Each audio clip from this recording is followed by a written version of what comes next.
So I'm very pleased to welcome our presenter today, Professor Shui-Yan Tang, Francis and John Duggan Professor in Public Administration at the Seoul Prize School of Public Policy and Research Director for the Judith and John Bedrosian Center on Governance and Public Enterprise, University of Southern California.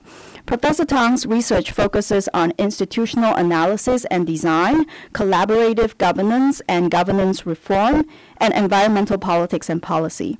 He is the author of Institutions and Collective Action, Self-Governance and Irrigation, 10 Principles for a Rule-Ordered Society Enhancing China's Governing Capacity, and Institutions, Regulatory Styles, Society, and Environmental Governance in China. In total, he has published over 60 journal articles. Professor Tang was an associate editor of the Journal of Public Administration, Research and Theory, and he was elected as a fellow of the National Academy of Public Administration in 2009. Today, he will be speaking on the use and misuse of rules, environmental regulation, enforcement, and compliance in China. Please join me in welcoming him. Thank you, Rana. Yeah, it's my great pleasure to be here. A couple of days ago, before I came, I watched the video by Chai Jing. I guess most of you have watched the video. When I was watching it, I thought maybe that would be a way to help to encourage people to come to this talk. But at the same time, I was kind of worried because after watching that video, you might find my lecture kind of underwhelming, I mean, compared with the powerful statements she made in the video. But anyway, what I want to do today is something that I pulled together from different sources, from different works I've done in the last 10, 15 years about the use of rules, as well as the some specific research about environmental enforcement and compliance in China. So I understand the audience comes from different academic backgrounds. So what I try to do is to provide kind of a general overview of some of the issues. I know for some of you who are expertise in the specific area, some of the material might be a little bit basic, so bear with me. So to think about why I use the title of the use and misuse of rules has to do with kind of my background. I was born and raised in Hong Kong and went to Indiana University for my graduate study. So while I was at Indiana, I had the fortune of working under Professor Eleanor Ostrom. Lynn Ostrom was conducting her research on common pool resource governance. At that time, it was in the early 80s. It was at the kind of beginning of her long-term project on the study of how people all around the world study, how people resolve collective action problem in common pool resource governance. So I was kind of fortunate at that time to be a research assistant. So I remember at that time, since I'm from Hong Kong, and Lin actually happened to have a casebook about irrigation system management in Asia. And then he said, Tang, you are from Asia, maybe you should focus your dissertation research on irrigation management. That's how I subsequently wrote my dissertation about how people all around the world, mostly in Asia, deal with the common pool resource problem in irrigation matters. So that background actually is the kind of the ultimate background why I talk about the use of rules. One of the main arguments in the project is that what are the fundamental instruments for helping people to manage common pool resources is the use of rules. So kind of a 101 introduction to my student in our public administration program in USC. What I show them is this kind of a slide, which is about if you take Econ 101, the idea is what are the three major factors of production: land, capital, and labor. So actually the thing is land, capital, and labor actually doesn't capture another major instrument for people to solve problems is the use of rules and regulation. So a lot of public policy, public management research, of course, is about the use of land, capital, and labor. But ultimately, one of the big instruments for using rules and for solving management policy problem is the use of rules and regulation. So So what I want to do is to think about the sort of the major issue about the use of rules and the misuse of rules in China. So before I get into the detail, I just want to give you the gist of my argument in this lecture. So there are sort of two major conclusions or major overarching arguments. So the first argument is the governing system of China creates many situations in which rules are not well designed, and then the other main problem is enforcers of rules lack credibility in front of the people to which rules apply. Okay, so that's one major thing. I'm going to give you some further details about how is the case. Then the second is from the side of the rules. You have this issue about rules not well designed, not enforced.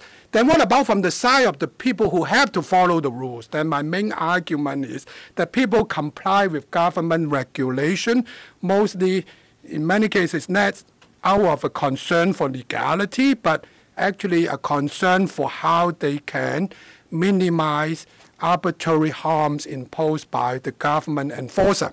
So these are sort of my overarching argument for the presentation for today. So what are my sort of evidence to support these two big contentions? One is based on interview with corporate managers, regulatory enforcer, and then the other is based on survey data.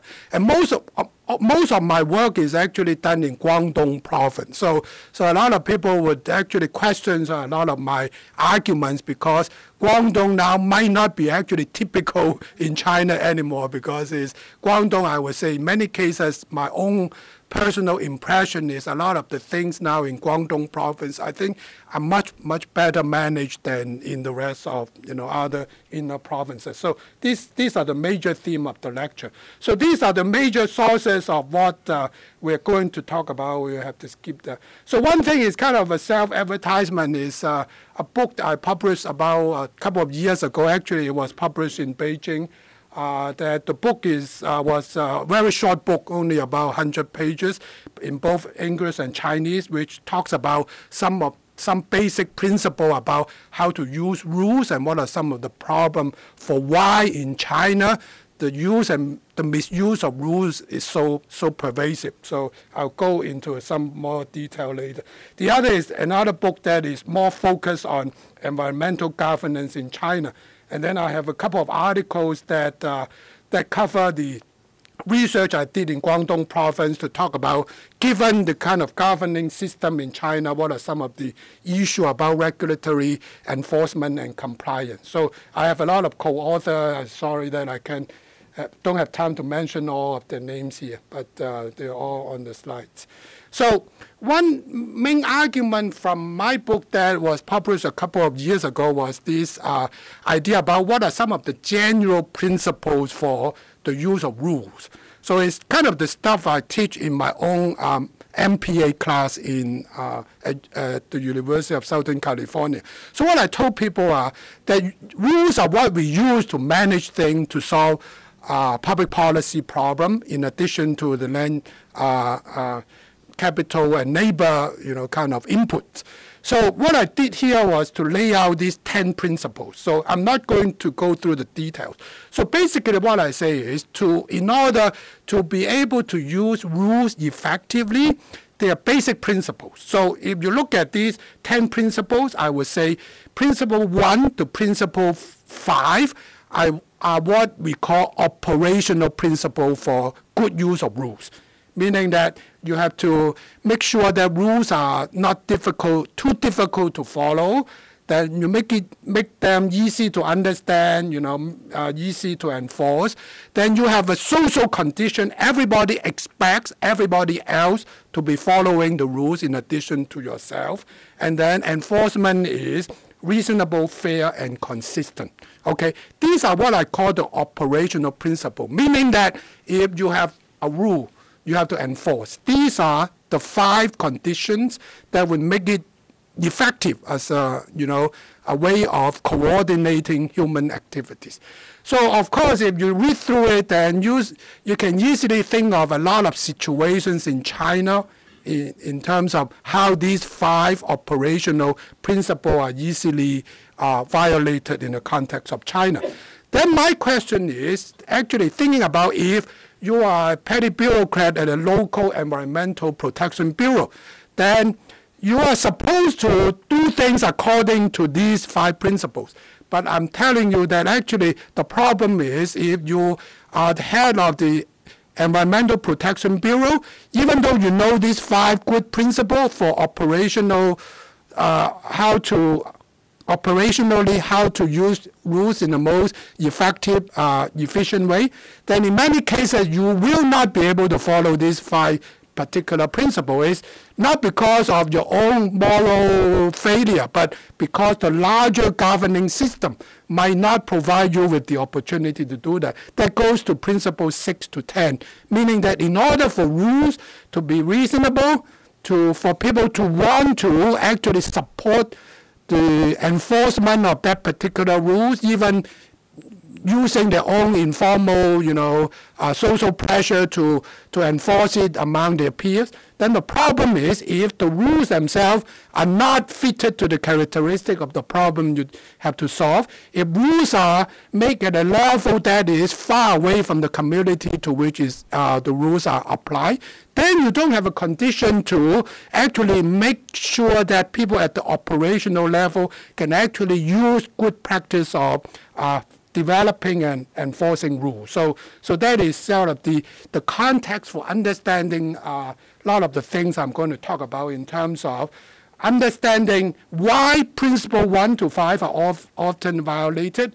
It's mainly because, not necessarily the moral failure of the people at the operational scene, is because the basic governance structure has major problems. Okay, so among the basic governance structure, the governance level principle, one specific principle I talk about is the idea about in order for rules to be sort of relevant to the community to which they apply, rules and public decisions should be made at a level that is closest to the community affected by them. But that actually is a big problem in China because the logic of the system in China today, of course, in the last 30 years or so, there have been a lot of decentralization of responsibility and financial resources to the local level. But the basic logic of the system is still that, the higher level government usually make the major policy decision on behalf of lower level. So what happened is there's a central tendency in the system in China where higher level government have higher authority to retain more of the financial resources, and they have the incentive of pushing responsibility down to a lower level, but not giving them the necessary resources to get the things done. So that created a lot of, perverse situation. One is often talked about, it's not my term, is the idea about hollowing out of township government. So the main argument is nowadays in China that the province is really powerful. Then the main city is also quite powerful because they have the ability to set up the major rules as well as retaining the major financial resources. But then the problem is at the township level, especially at the inner provinces, the situation has become more difficult because they are now getting more responsibility, especially in regard to redistribution, social services, and so forth. So about 7-8 years ago, the agricultural taxes were eliminated. That used to be a major source of revenue at the township, the lower level of government. Now, without that particular source of income, it becomes more difficult, given that they are now required to do more, but with less resources. But then the problem is, given the inherent personnel management system in China, so if you're a township official, if you are leaders at the township, what is your main career aspiration is not actually stay in the township, but actually spend more time at the county and the city level to make sure that you maintain a good prospect for career mobility. Okay, so that is sort of one of the example about the major, difficulties about how the existing governance system makes it very difficult for lower level governments to do a good job in terms of enforcement and so forth. So about regulatory environmental regulatory enforcement, this is kind of a very fundamental, background for understanding how environmental regulations are enforced in China. So, as all of you would know that there are 4 major layers of local government: province, city, county, township, and some people wouldn't count village as a formal level of government. That's why I said it's at the sort of basic 4 levels. And most regulatory enforcement is done by the Environmental Protection Bureau at the city, county, and township level. So what is the reality in China is higher level governments, we have more financial resources, but then the problem is, say, at the province, at the national, the province level, they have their own environmental protection agency. But then the problem is not just unique to environmental management, but almost any major field of policy issues that is quite similar is the fundamental characteristic of the Chinese governing system, that higher level governments have resources, but they don't usually have the implementing agency under their direct control, because you have regulation at the national and the provincial level, but then the national and the provincial level environmental protection agencies, they have a very limited amount of labor resources to actually do their own enforcement. So most enforcement is actually done by EPBs at the city, county, and township level. So give you an example. So Yuan has written a paper about this kind of phenomenon. It's about, say, if you look at the website of the Ministry of Environmental Protection in China, the national ministry, that the actual sort of formal positions for that particular ministry is only 311. Okay, 311 formal positions within the ministry. Of course, that is not the total number of people working for the ministry. So within each government office, agencies in China, whatever level, there are a lot of affiliated institutions, service organizations, 事业单位, that would be sort of affiliated to the main agency, but not part of the formal establishment. So a rule of thumb I have is roughly, if you have 311, at most you can multiply by 10 times, okay? Maybe there are actually 3,000 people working for the Ministry of Environmental Protection in China, which would include some of the regional monitoring station, a field research institute, some 事业单位. But then if you compare that with the number of people working for the U.S. EPA, that I just checked, a couple of days ago. For the U.S. EPA, there are 17,000 employees working for that. It doesn't mean that China necessarily has less people in environmental management, but in environmental regulation enforcement. But most of those people are actually at the very grassroots level, at the city, county, and township level. Okay, so the national EPA, the province, they can announce regulation. They can monitor local EPA to make sure that they do a good job, but they can only wish they actually carry out what they order them to do. Okay, I'll get back to that later. So then the problem, of course, is that most people studying environmental management in China understand that the EPAs at the city, county, and township level, they are not directly a part of the higher level EPB. They are part of the local government. If you are the EPB head of a city, a county, a township, you are appointed by the leadership at the city, the county, and the township. Okay? So of course, say if you work for the city, the provincial EPB have this kind of administrative supervisory role to monitor what you do or pass down sort of major directives, but you are not their subordinate in the real sense, because they don't determine whether you get promotion, they don't determine whether you get a bonus. So there are a lot of studies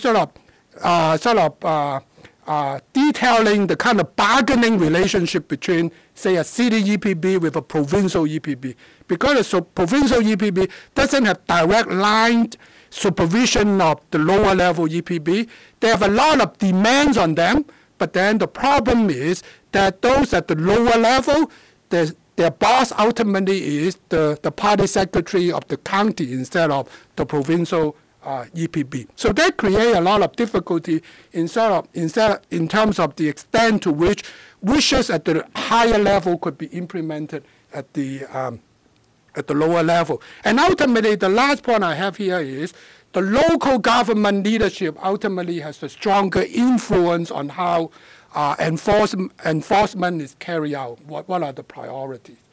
So another kind of background information about Chinese local government 101. So we have to understand, so China has a highly unified hierarchical personnel administration system. So the entire logic of the system is that you have to make sure that lower level officials have to carry out order, regulation passed at the higher level. They have more money, they have the ultimate power, but they rely on lower level officials at the county, city, township level to carry out enforcement. So in order to make it happen, then one of the major methods of personnel management in China is this hard performance targets arrangement, where the mayors, the party secretary at the county level has to sign kind of a contract agreement with provincial leadership that the next year the evaluation of your performance would be based on 1,000-point system where 800 would be devoted to, whether you met the economic growth target, maybe 100 point would be whether you allow social protests to go to Beijing, all these kind of, hard performance target. So that, create a lot of perverse incentive, as many of you would know, because if the hard performance target is 80 points, 800 points go to GDP growth, of course, you know what is your priority, okay? So then also, as I mentioned earlier, in addition to setting up these hard performance targets for local government leadership, higher level government also, in the context of China, have incentive to push responsibility down, but not necessarily the necessary financial resources to, to help them to carry out enforcement. So this is from the perspective of sort of the broader governing system. What are the contexts in which, if you are one of those petty bureaucrats, you have to actually carry out enforcement. So this is more or less my picture of what happened at that very grassroots level. So what I have is, even in the context of Guangdong, which I would say is a much better situation than the rest of most of China, that one of the major complaints they have is limited financial and labor resources. Okay, so especially the case, I think if you are at the city, at the county level, relatively okay. So my understanding is, for example, in Guangzhou, the EPB there may have staff establishment of around also several hundred. Okay, so you count all affiliated agency, you might multiply it by 10 times. So I would say in Guangzhou, the city, that you should have about a few thousand people working under the EPP, directly or indirectly. But then the problem is, even in Guangdong province, if you go down to the township level, then actually I visited some township in the Guangdong area 7 or 8 years ago, then actually if you go down all the way to the township level, you might actually only have a few people who are actually assigned the responsibility for doing environmental enforcement. Okay, so labor and financial resources are extremely limited, especially if you go down to the very lowest level. Then the other main problem is, actually I have written a paper about it. It's about the pervasiveness of Shui-Yan Tang in China. Meaning, as I mentioned earlier, if you are the city EPB in Guangzhou, right, you have about a few hundred established positions, but affiliated with your core bureaucracy, in the context of Guangzhou, there are 12 of these, what I call service organizations, Shui-Yan Tang. So they are sort of more or less public, but not part of the core personnel establishment. But then the problem with all these is, a lot of them are actually research institutes, doing consulting work for environmental impact assessment. There are a lot of sort of money-making venture. So it has to do with sort of this phenomenon in China. Remember, we've been talking many times about higher level government keeping the money, pushing responsibility down. So if you are running a very grassroots local government, what you have to do is you have this responsibility. You more or less have to do it. How do you make things happen? Then sort of one big phenomenon in China is every local government has this incentive to generate extra budgetary revenues. So throughout the years, there are a lot of crackdown on this kind of thing. I mean, for example, about 10 years ago, there was this nationwide regulation, they call it two separate lines for revenue and expenses, meaning that now they don't allow individual agency to collect extra revenues by fees or charges, and then keep the fees and charges internally by itself. The general rule now is you can have charges and fees, but you have to submit it back to the general treasury bureau within the city. And then the bureau would redistribute the money back to individual department. But then the incentive is still there because you can have politics within the city in terms of if you have contributed so much to the general treasury department, more or less get most of it back anyway. So that system I don't think would really make thing very different. But anyway, so within local governments in China, one of the big things most people think about on a daily basis would be less about enforcement, but about how to make extra budgetary revenues. Corruption, of course, is still a problem. I don't want to go into detail, but my general sort of impression, actually, interviewing enterprise executives, most of them sort of mention in the context of, say, Guangdong province, actually, corruption has become less pervasive. But many of them say, okay, my company has a factory in a certain inner province, then according to them, in those places, corruption is still pervasive. Okay, so you can see, so you are at that local level, you are limited with financial and labor resources. You are thinking about extra budgetary revenue generation. So in some inner provinces, maybe actually people might be thinking about how to make money on the side for themselves. And then the fourth item here is about increasingly environmental regulatory enforcement is considered, as most of you would know, a major political stability issue. So we have this one veto kind of arrangement. If you allow someone to go to protest in Beijing, your career is done. So that kind of, in a way, is draconian, high power, but on the other hand, it creates circumstances in which if you are the local leadership, that would divert your attention away from actually doing the work, but instead spending more time covering up the underlying problems. Okay? So actually, the last item is very interesting. If you interview the local enforcement officials, then the main argument is these days is almost an impossible task because most major cities now have this environmental complaint hotline. So maybe 10 years ago, you have a few hundred, a few thousand calls per year.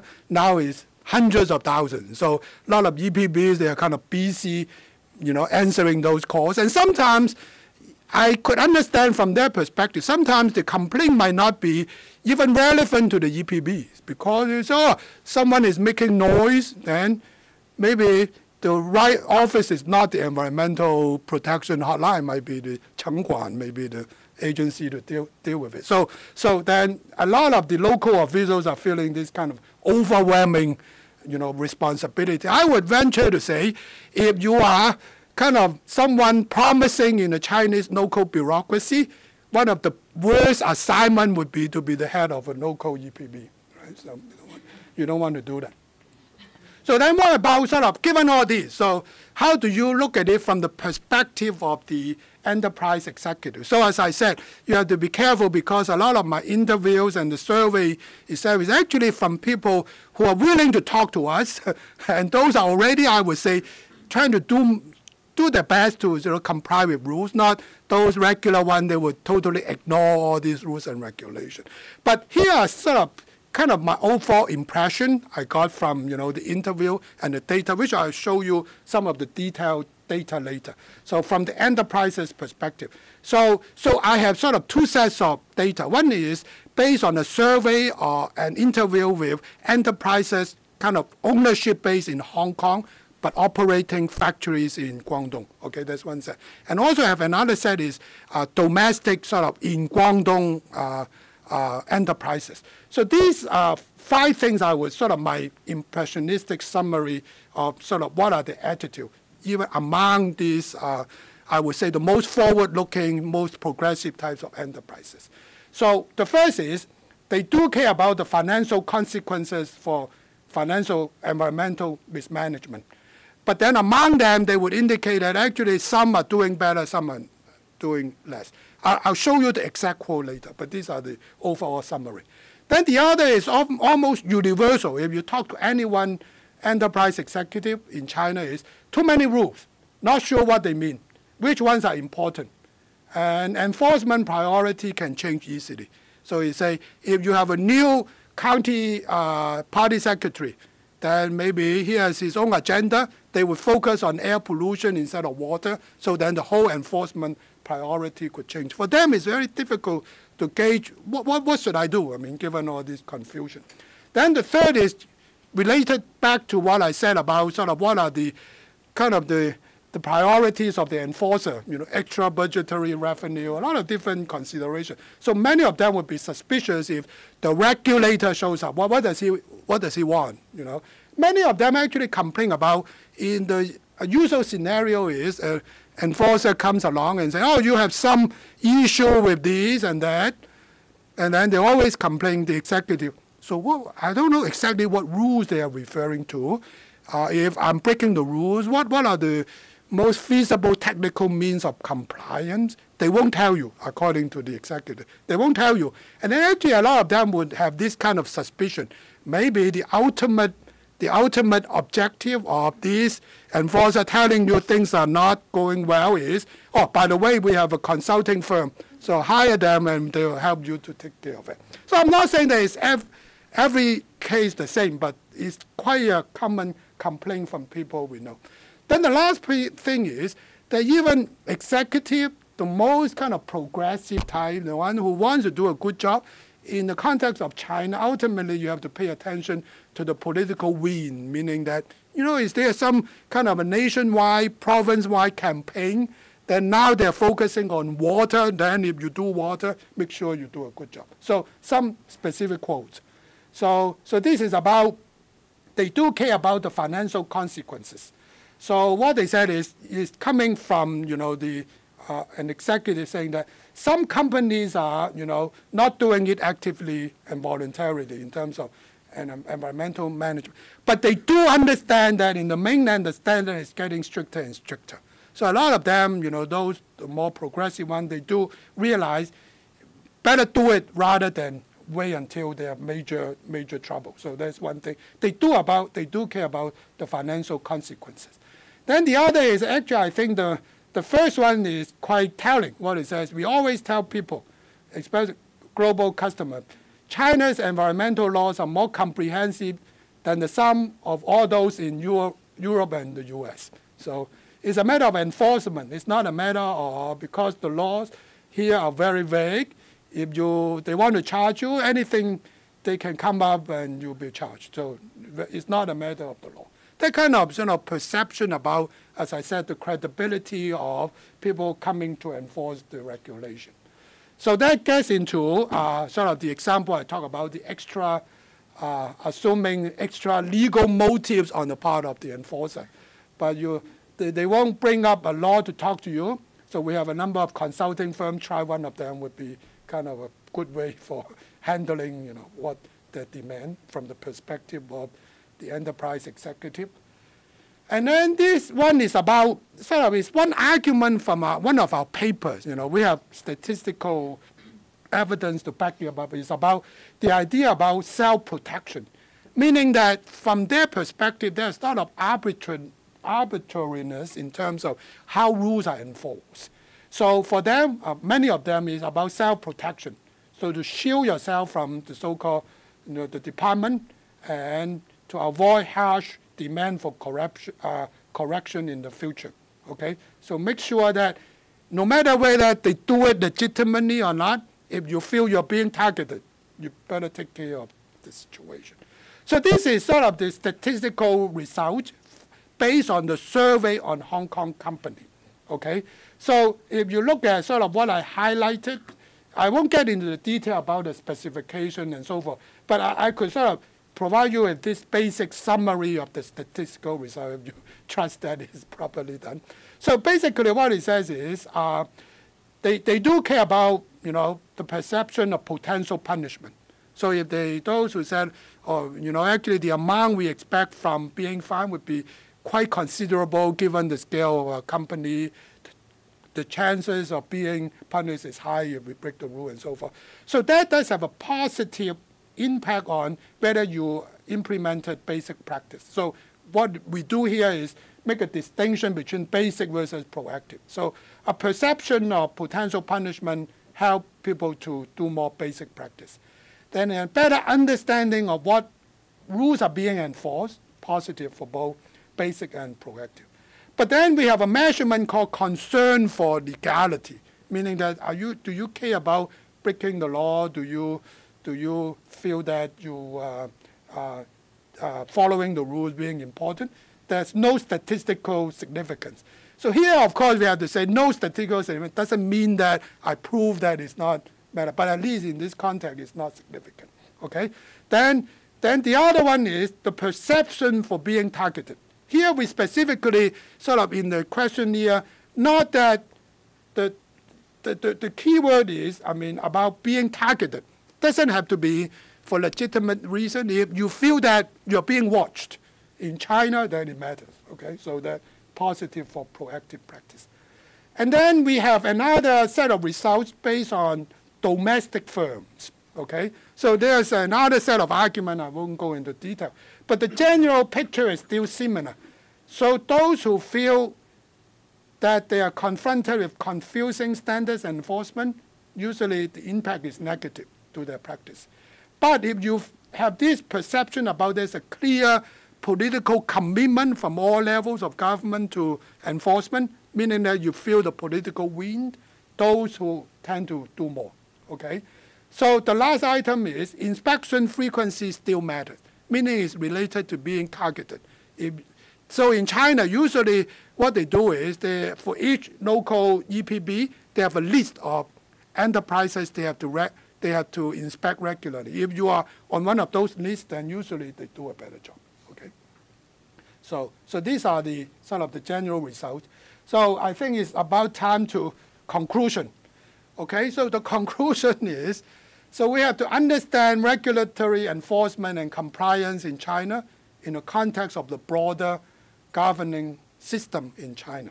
Okay, remember we talk about even all the 5 principles for at the operational level about how to use rules correctly, effectively.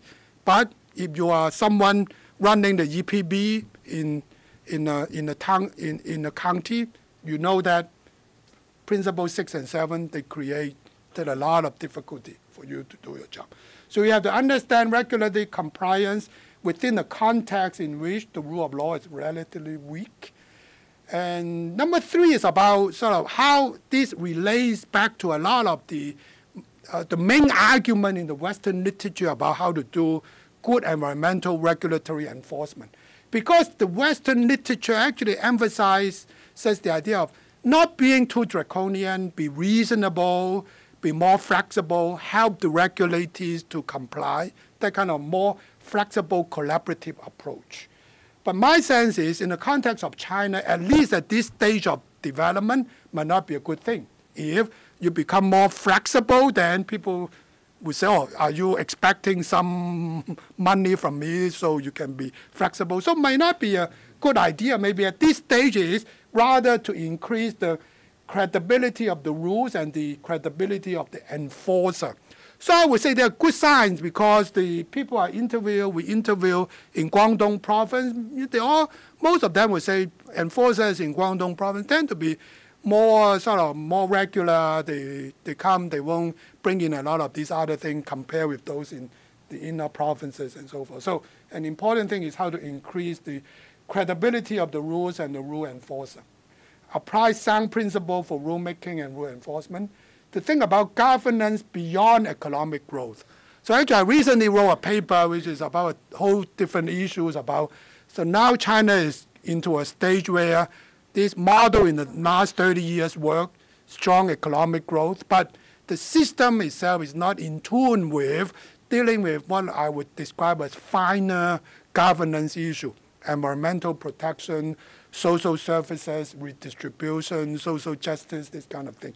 So this kind of high, strong, top-down kind of one level pushing another level down of accountability system ultimately has limit in terms of how it can address those finer governance issues. So we have to understand that even though today, the president talk about rule by law, the rule by law is important, but by itself, if it's totally top-down, ultimately the system won't function because there's so much top-level government can monitor lower-level government. Ultimately, it's about supplementing vertical accountability with horizontal accountability. Information disclosure, local, some degree of local democracy, some degree of transparency, all these kind of horizontal accountabilities is a must in order to move beyond this governance focusing on economic growth, but governance that would enable the system to deal with this finer governance issue. Okay, so that's the whole thing of my presentation.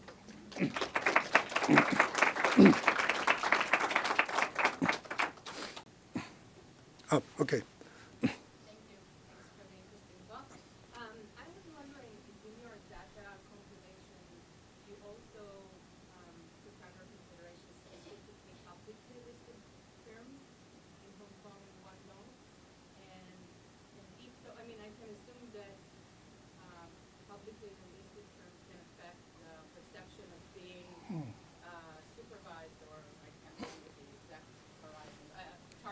Mm-hmm. But if so, how would the fact that they're publicly listed affect their compliance with environmental regulations versus the performance criteria? Like what's the relationship? I think in our statistical model, we didn't put in that as a specific variable to control for.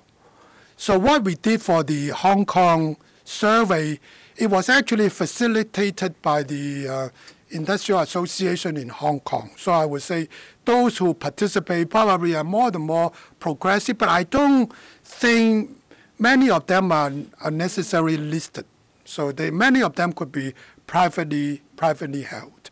So my general understanding is actually if you talk to people, the enforcer in China, so what they said is the international foreign-owned companies the most law-abiding. So Hong Kong owns second.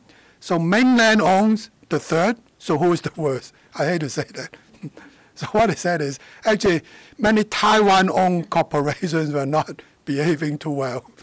Yeah. So I don't know. Maybe some of them are smaller. I don't know. Maybe the gentleman first, and then yeah.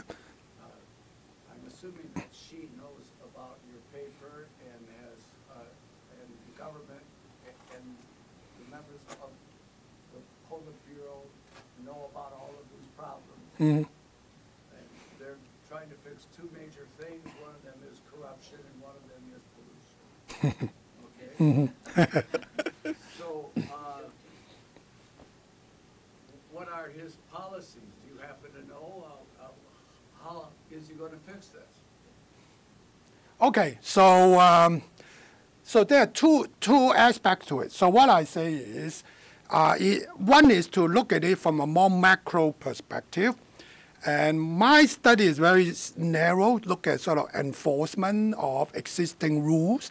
So there's one school of thought, which I think is valid, which is it has to do with fundamentally restructuring the industrial structure of China, meaning to what extent you support certain types of industrial pollution, steel production, the use of coals. Those are fundamental. Those are the big things. If you sort of fix all the gasoline quality, immediately you can reduce 50%, like the Chai-Zheng's argument, right? Those are the big macro issue, okay? Those are, I would say, not, I don't study those big issues, but I would say a lot of very major improvement has to come from those major structural adjustments, okay?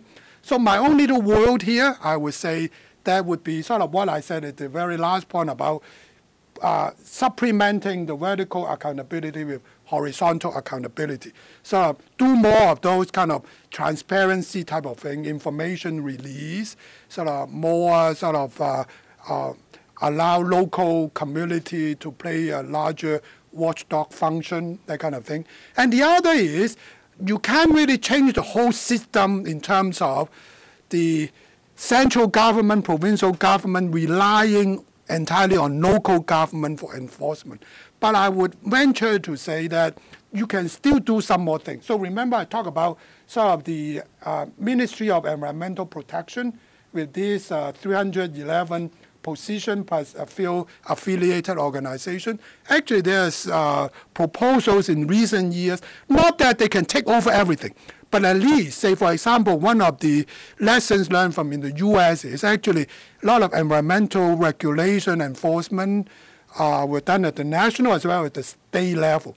So the California EPA, I don't have the exact number. I'm sure they have more than 10,000 people for the California Environmental Protection Agency. So a lot of enforcement is done at the level that is appropriate for the kind of work that has to be done. So I would say you can't change the whole Chinese governing system, but at least for this particular area, say, for example, I would strongly recommend the Ministry of Environmental Protection. They try to build up a stronger capacity to directly implementing some of their own programs that could help out in terms of supplement. In that direction.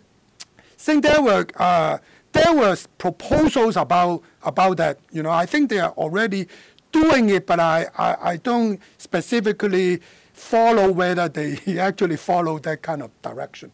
But I would say it's very important that, especially at the national and the provincial level, they create the direct administrative capacity to enforce rules and promote programs by themselves. That would be another suggestion. I have two questions. One question is whether or not the central government actually prefers this kind of inefficient enforcement model, because it allows the central government to take a lot of credit for passing good laws and protective laws, both in environment and in labor, but they can blame the lack of enforcement on local governments, which seems to then reinforce the common belief in China that the central government is benevolent and it's all the problem of local governments. So maybe they are willing to accept the bad outcomes in terms of enforcement in return for more legitimacy to the central government. Yeah, actually, I did talk about this issue in my book about the 10 principles. I don't know whether many of you have read that article in the Wall Street Journal by David Schambach a few days ago. So what it says is the system is cracking. So I don't know where. So it's David Schambach was a very well-respected political scientists actually who have written a book, many books about the Communist Party in China. And a few days ago, he had this main article in the Wall Street Journal saying that now is the beginning of the end of the Communist Party, communist rule in China. Oh, okay. So you should add it to the fame of the university. So I sent it to some of my doctoral students. They are all different reactions. You know, some got really emotional, say, "I believe what he says." Some, "Oh, he's overstating his stuff," and so forth. So, but my response actually is a good response, because the thing is that kind of good cop, bad cop kind of thing could work. You know, it has been working, but ultimately there's a limit.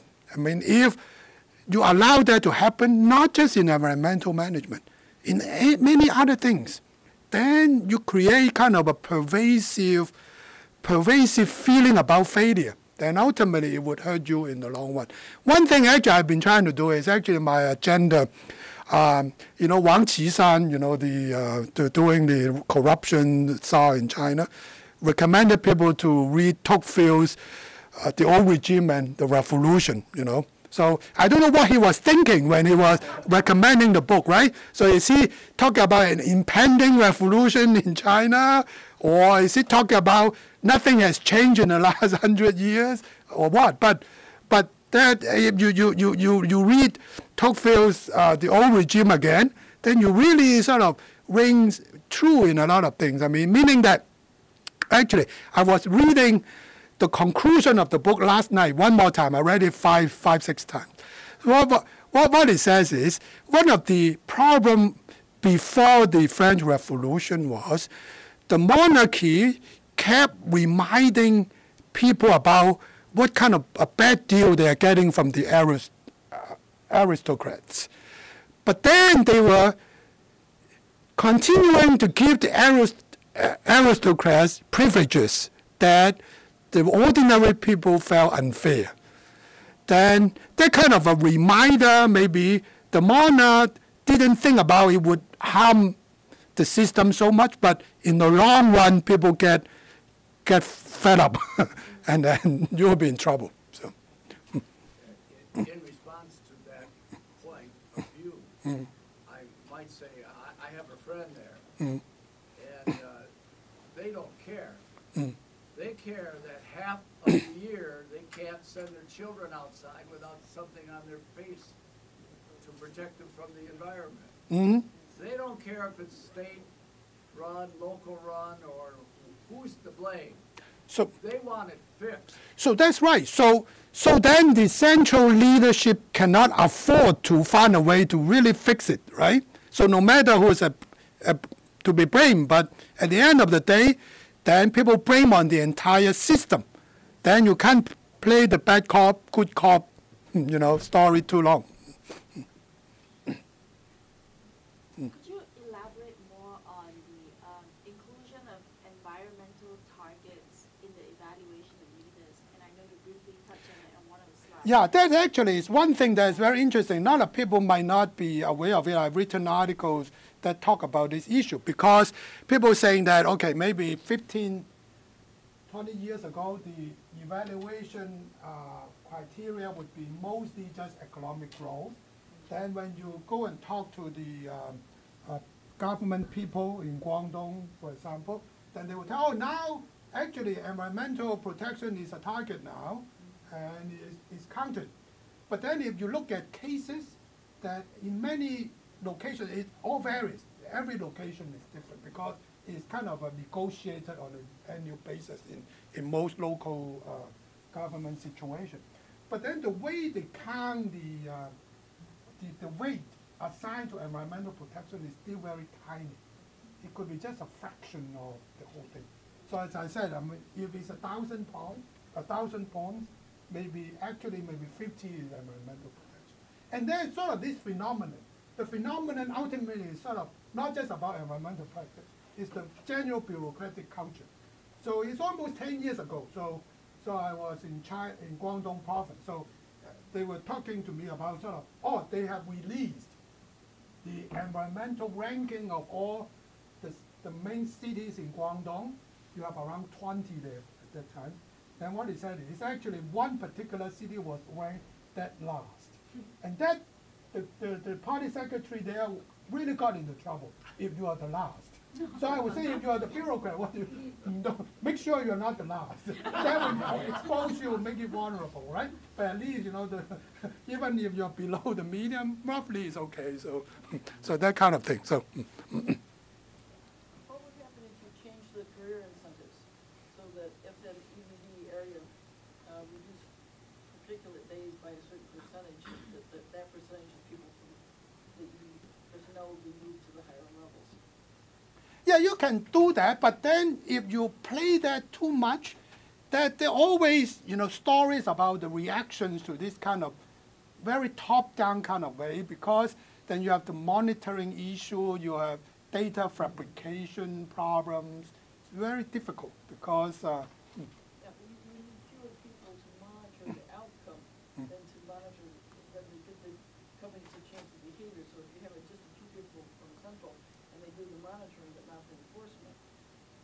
could provide an incentive.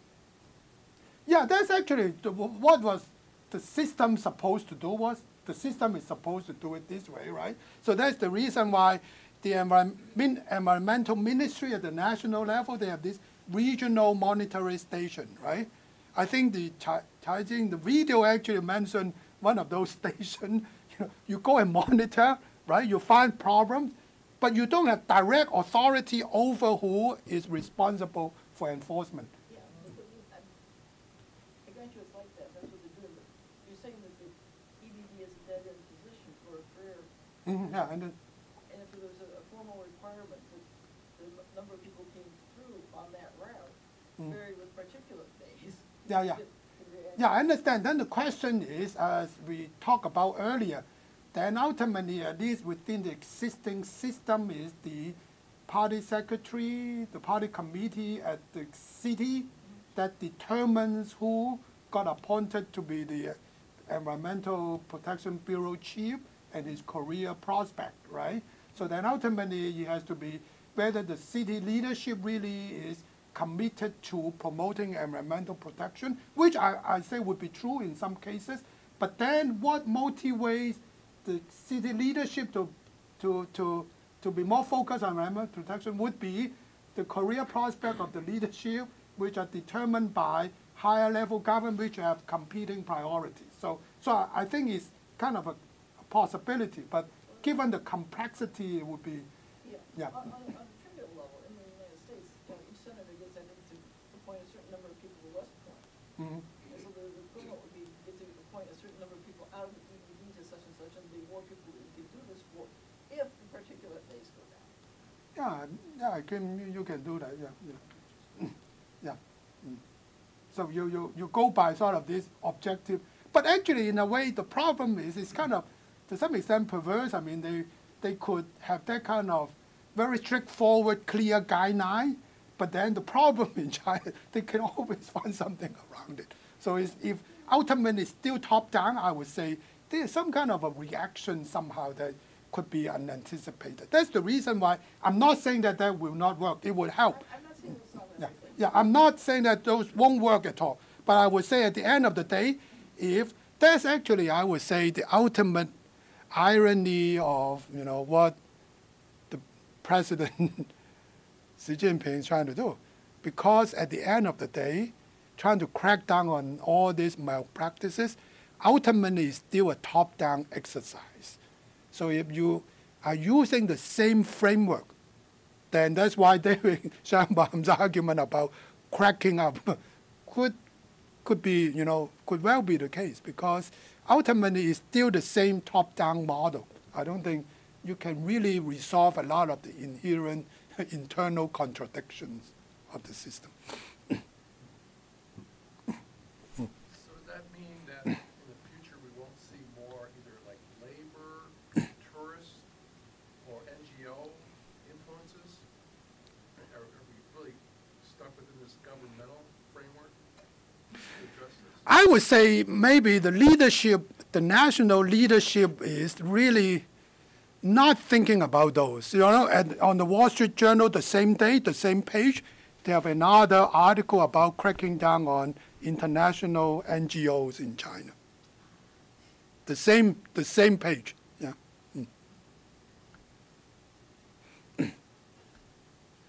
That worries me. Actually, I don't know whether you read that. There was the Ministry of Education. He was lamenting the fact that many colleges in China are using translated versions of textbooks from the U.S. and the West, and those are contaminating college students in China. That kind of opinion, I don't know how official, so it makes me quite worried. If there are no more questions, let's go ahead to the other. Thank you.